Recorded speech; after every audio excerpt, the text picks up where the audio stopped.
Доброго дня, шановні друзі! Ви на каналі Правда про брехню, де ми разом з вами викриваємо приховані сенси російської пропаганди, які можуть нам з вами загрожувати та перешкоджають українській перемозі.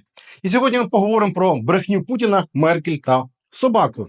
От така трошки незвичайна, можливо, дивна, але дуже і дуже цікава тема.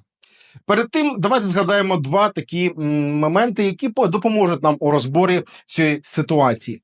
Перший стосується того, що нещодавно на черговому якомусь своєму збіговиську, виступаючи перед журналістами, Путін вирішив пошуткувати і згадав епізод з Меркель, коли він у 2007 році вийшов на зустріч до неї із своєю домашньою собакою.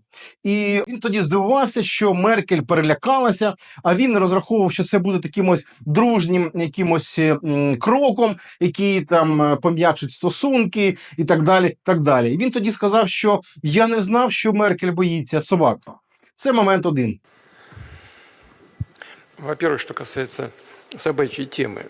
Значит, действительно, такой случай был. Госпожа Меркель приехала к нам в гости с визитом, и вышла собака моя, Коня.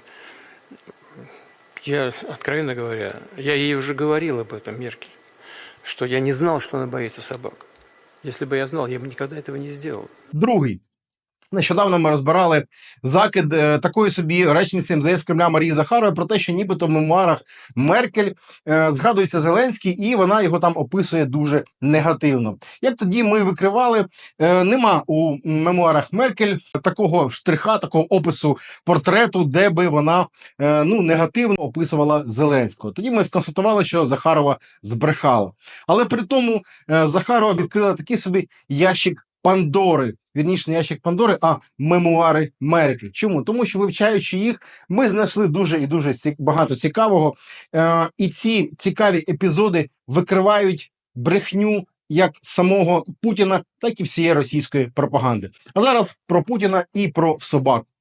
І про цей епізод, про який ми говорили, де він нібито вийшов, не знаючи, що Меркель боїться собак, на зустріч з нею і тим перелякав канцлерку ФРН. От що пише сама Меркель у своїх мемуарах з приводу цього епізоду і ще одного, про який Путін не згадав. У ході того візиту російський президент презентував канцлерці специфічний подарунок – великого іграшкового пса. Він вручив його зі словами «Не бійтеся, він не вкусить». І все, що могла зробити Меркель, це вичавити з себе формальну посмішку. Вона швидко передала подарунок помічнику. Наступного ж року, під час зустрічі з Путіним у Сочі, собака вже була живою. Попри ще раз передану російським дипломатам інформацію, що канцлерка боїться собак, Путін прийшов на зустріч зі своєю лабрадоркою Коні. Сидячи у креслі, Меркель завмерла. Мова тіла російського президента демонструвала, що йому подобається те, що відбувається, пише Меркель. Тоді канцлерка не зреагувала на крок Путіна, слідуючи правилу британської королевської родини «ніколи не пояснюй, ніколи не жалійся». Пізніше вона пише, що виділила найбільш яскраво виражену рису російського диктатора.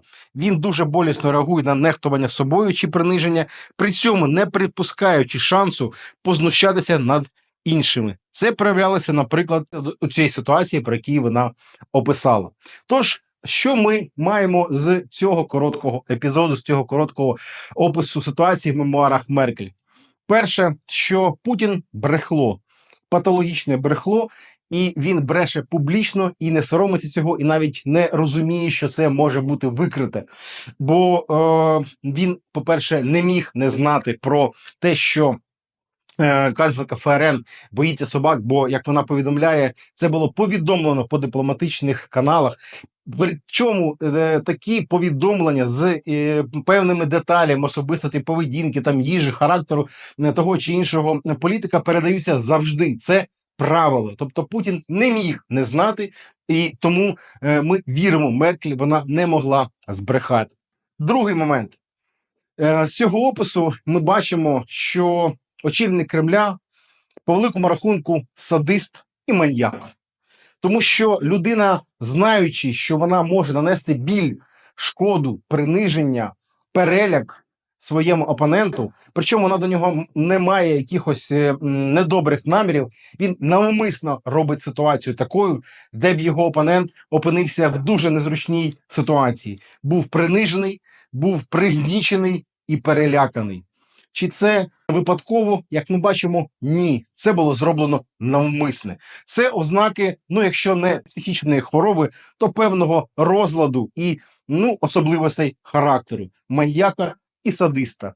Ось таким фактично намалювала його у своїх мемуарах Ангела Меркель, описуючи ситуацію із собакою. Звичайно, що ні сам Путін, ні його пропагандистська машина про це не згадають. Тому що, ну як так, дізнатися, що я сам маньяк і садист, або що Скабєєва скаже, що наш начальник отакий собі маньячела і садюга, ніколи в житті. Проте мемуари, як то кажуть, не горять, і скоро вони будуть перекладені на багато мов, і ми побачимо там ще дуже і дуже багато правди, яка викриває брехню російської пропаганди і всіх її очільників. Тож, друзі, якщо ви і надалі прагнете бути в курсі таких прихованих сенсів і змістів російської пропаганди, залишайтеся з нами, тисніть дзвіночок, ставте лайк і підписуйтесь на наш канал, на канал Правда про брехню.